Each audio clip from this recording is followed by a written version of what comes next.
What's up, y'all? Sever the Bomb from Nets Republic. Before this video even starts, woohoo! Why did I pick this to be the video where my content is just Nets Republic exclusive? Because I want to say some words about a certain team across the bridge that I can't do. But just know, if there was ever a paywall for Nets Republic, I got some stuff to say, but that's not here nor there. Welcome to my main channel, folks who've come over here to Nets Republic and stuff. This is where you're going to get your fix and such, just minus the cursing, but that's not here nor there. The Knicks!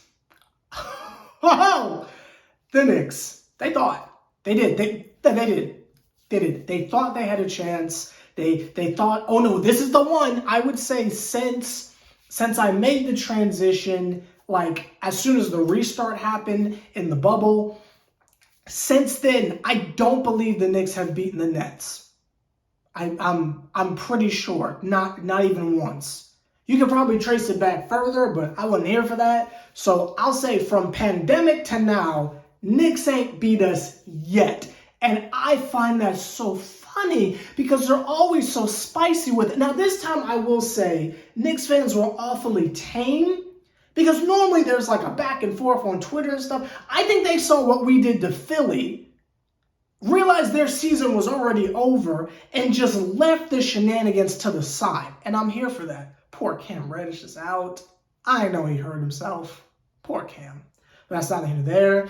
But to my knowledge, outside of Derek and Kemba, just about everyone was out there. And they was letting all they dudes out there. Jericho Sims was out there, which I heard Sims and I got scared. I was like, oh, honestly. But no, Jericho Sims was out there trying to put in that work, I guess. I think he's their version of Durant Sharp, I guess. Taj Gibson got like 5 minutes because, Drummond was just taking that man to the cleaners. And I just found it so funny. Speaking of Jericho Sims trying to get physical with Drummond. And it was a cute moment. It was a cute moment where it was a young kid trying to be physical and aggressive, hyped up by Tibbs and the crew. And it's like, oh, that's cute. But that's Drummond. Drummond was like grabbing his bread baskets and was looking around like, okay, we're not going to call that? And as soon as no one said anything, he said, okay, if we ain't calling it. And he starts giving out the two pieces on the other side. And wasn't nobody stopping that man. And then Claxton comes in. Claxton versus Mitchell Robinson. I mean, I know it's the homie Mitchell Robinson, but I'm taking Claxton every time. I think Jericho got one block, not Chris. I think Jericho got like one good block on Clax, but outside of that, it was just annihilation. And we ain't even talking about that dude yet. We ain't even talking about Kyrie yet. I'm telling you what was happening in the in-between time type activities. Patty Mills, Eric Fournier. Now, Patty wasn't locking up nothing because they were being super aggressive with him and targeting him on defense quite a bit. The Knicks were driving to the paint a lot, which, according to the commentators, the Knicks don't do that often. I don't know why they wouldn't. They've got the bodies for it. Like, I don't know how you have R.J. Barrett and Julius Randle and the main goal is not attack the basket. I don't know what y'all be doing over there, but y'all need to get with Tibbs on that. But that's not here nor there. Patty Mills was getting targeted a lot. Fournier was going off, and it was a pretty contested game. Now, obviously, we have several people out of the lineup. I think Cam Thomas got like 3 minutes total. We didn't see Daron Sharp. I don't believe we saw Kessler Edwards. Who else wasn't out there? I know LaMarcus Aldridge is still hurt. Blake Griffin played like maybe 10 seconds on the last possession to inbound the ball. So Blake didn't play technically. Who else didn't really get a new run? I mean, that's a pretty... Oh, yeah, there was no Seth Curry. That's apparently the big deal. So, he wasn't out there, which, I mean, I'm sure that would have helped with the open shots that Patty was just breaking. But Patty is exhausted. I hope no one is really getting on that man like that because Patty Mills must be exhausted at this point. But that's not here nor there. So we had a lot of folks that normally get minutes that weren't really out there. Bruce Brown was doing his thing. I think he hit 2 consecutive floaters over Julius, and I just chuckled because that man had to have been getting flashbacks from Trae Young, but that's not here nor there. Did Julius really go off? No, not really. Not really. I saw a lot of turnovers. Nice to know that when he spins in the paint, he still bounces it off his foot. Nothing's really changed in 2 to 3 years. Interesting on that, but that's not here nor there. RJ Barrett played okay, I guess. I feel like he's not driving to the rim enough. Maybe that's a Tibbs thing. I don't know, but RJ played okay. I'm trying to think. Did the Knicks do anything worth mentioning?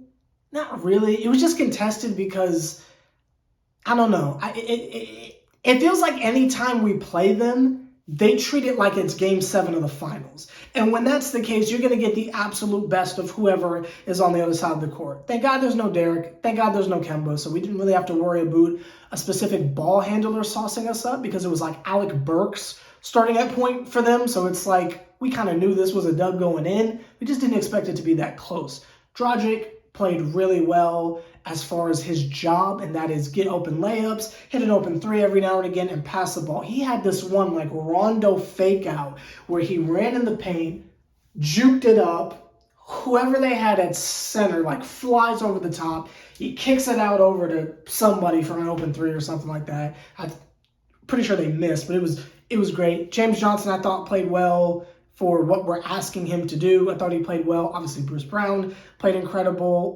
Drummond played great. Claxton played great. We'll get to them dudes in a second. That's the main event. I just want to wet you with. I just want to wet your whistle real quick. You feel me? Who else played well? Wasn't really that many people that got to play. It was a pretty short leash on the part of Steve Nash. Also, I've seen a couple tweets saying Steve Nash has been coaching amazing lately, and I just really want to address this for a quick second. Are y'all dumb? Like, I'm just trying to put the pieces together. Kyrie just dropped 50. Kevin Durant and Kyrie consecutively annihilated Philly. Tonight, well, this afternoon, this man KD drops 53. How are you contributing that to Steve Nash's coaching better? Like, that's still blatantly ISO KD. If you have one player scoring over 50, that doesn't sound like a good coaching game plan to me. That just means we've got a megastar. That's all that means. That just means Kyrie's hitting a shot. That just means Kevin's hitting his shots. That doesn't say good coaching to me. If one player scores over 50 points, that doesn't say good coaching. That says we have amazing players. I know I haven't talked trash about Steve Nash in a minute because it just hasn't been that serious and there's been so many other distractions to get to, but let's calm it down. Not every win streak where we have 2 players carrying the team offensively means Steve Nash has improved. That just means some dudes are hitting their shots and taking games seriously. We can relax on giving any positive attention to Steve Nash. Now that man can tie his shoes. I'll give him that. I ain't see the Velcros. Shout out to him for that. That man is capable of putting pants on and zipping the hoodie all the way to the top. I'll give him props for that. But anything basketball related and he ain't dribbling a ball, that ain't got nothing to do with him. But that's not here and there. Kyrie Irving. We'll save KD for last. Kyrie Irving. Now, I know everyone, and by everyone, I mean everyone that's not me, feels that it is nonsensical what is going on. And for you individuals, keep on letting them know. Me personally, I'm more upset that Brittany Griner's not home. That's where I put the free such and such hashtag. But y'all can devote all that energy to Kyrie if you want. Sure. That's not here or there. Free BG. But you know, Mr. Kyrie Irving was able to show up. He made an entrance, which I thought was cool because it called a lot of attention over to it. He was able to show up, walk through the crowd, give dap, and not just regular dap. I mean like the hug joint. You feel me? Give dap to multiple individuals in the crowd with no mask on. Sit down at center court-ish, over by the Knick bench. go to the locker room at halftime, and then after the game was over, he's allowed to be on the other side of the security tape that keeps the public from the court. He was on the court doing the 7-Eleven handshake with Kevin Durant, but he can't play. Now, again, I want to make it known that I am in support of these mandates. I think this is a much bigger issue than your favorite basketball player can't play. This is Brooklyn, New York. And I think a lot of things have been relaxed. I feel homie's doing a good job here. Maybe I'm in the minority. It is what it is. Kyrie's able to practice. Kyrie can attend the games. Progress is being made. If we don't just want to jump out the window and pretend like COVID just doesn't exist, I'm not going to fault the mayor of just because you want your favorite basketball player to play. I'm not with that. I'm with homie. Get vaccinated. Let's not forget what started this. This man don't want to get vaccinated, and that's fine. That's his personal choice. But there are repercussions to protect him. This isn't protecting the other vaccinated players. This is to protect him. But with all that being said, even I don't think this makes sense. This man can be on the court giving dap to the players on the other side of the security thing, but he can't play. He was on the court and he went to the locker rooms. Even I think that doesn't make sense. And y'all know I don't give 3 platinum rings about this Kyrie situation. I think we should have traded him. But even I think this doesn't make sense. If he can go to the locker room, why can't he play? I know why, but just as far as keeping consistent energy, letting him be in the crowd with the mask on, bet.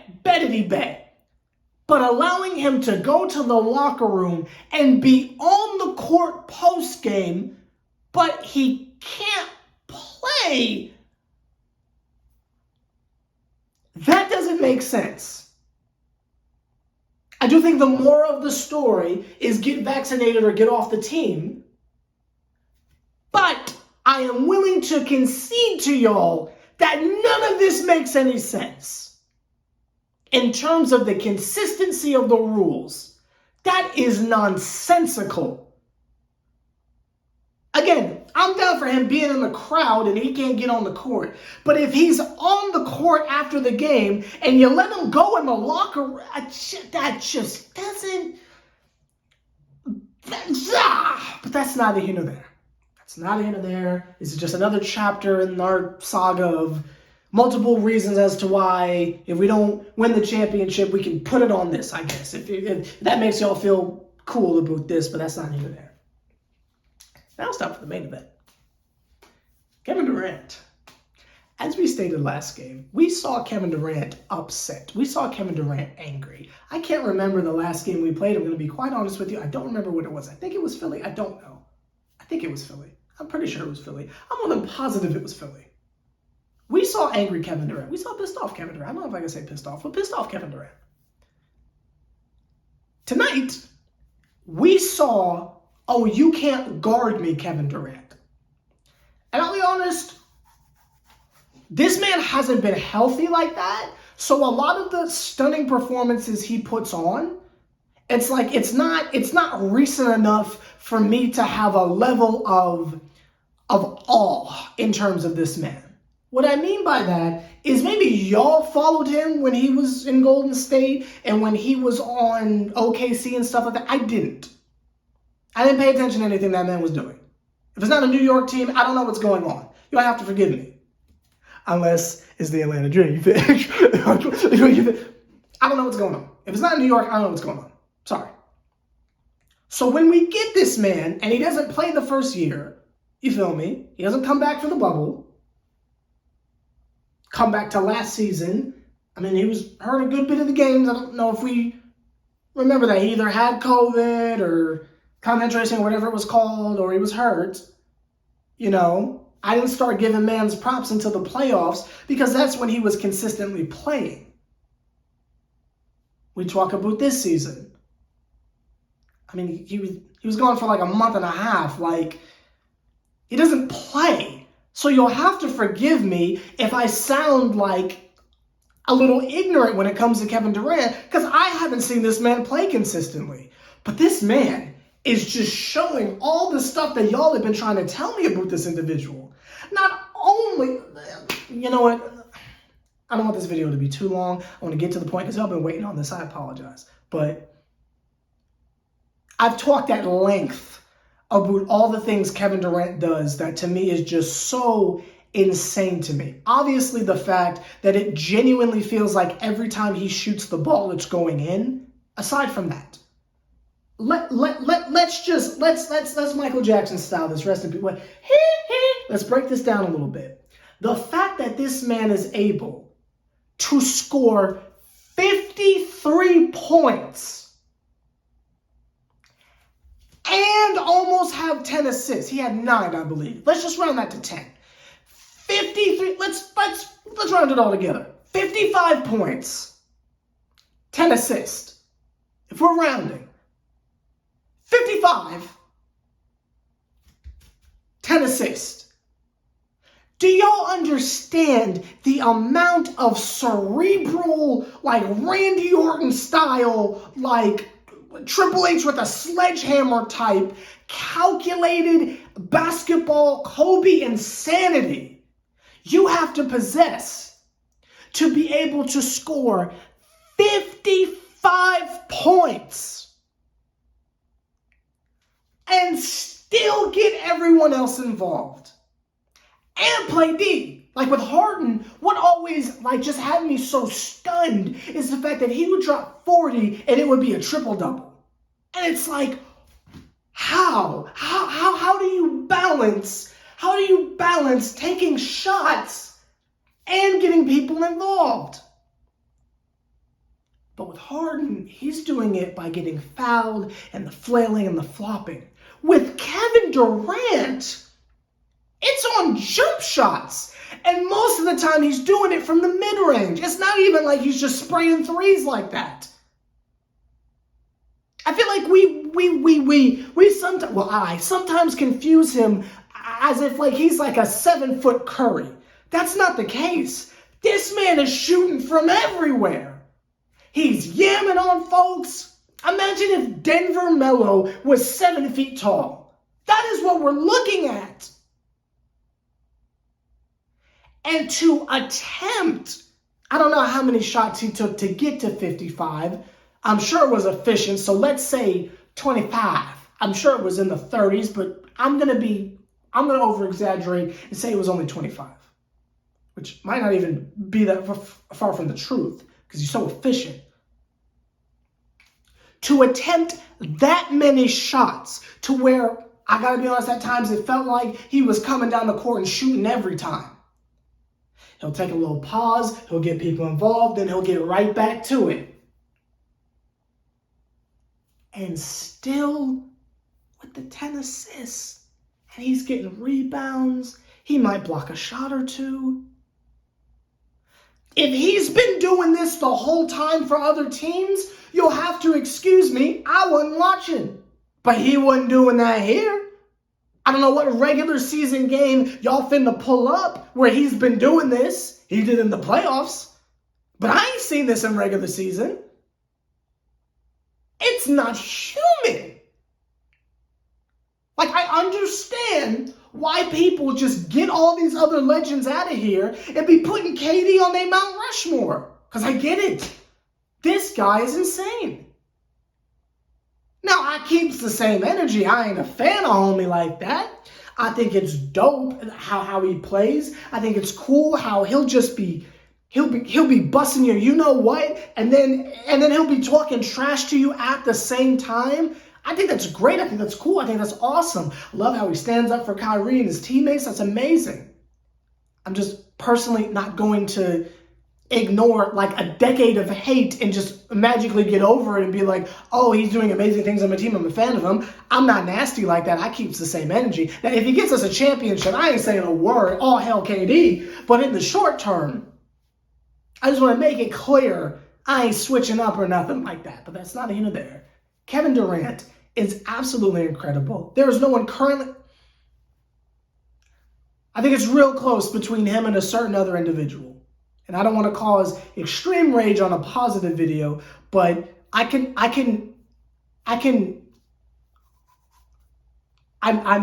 here to entertain conversations of him and another individual that is just not human.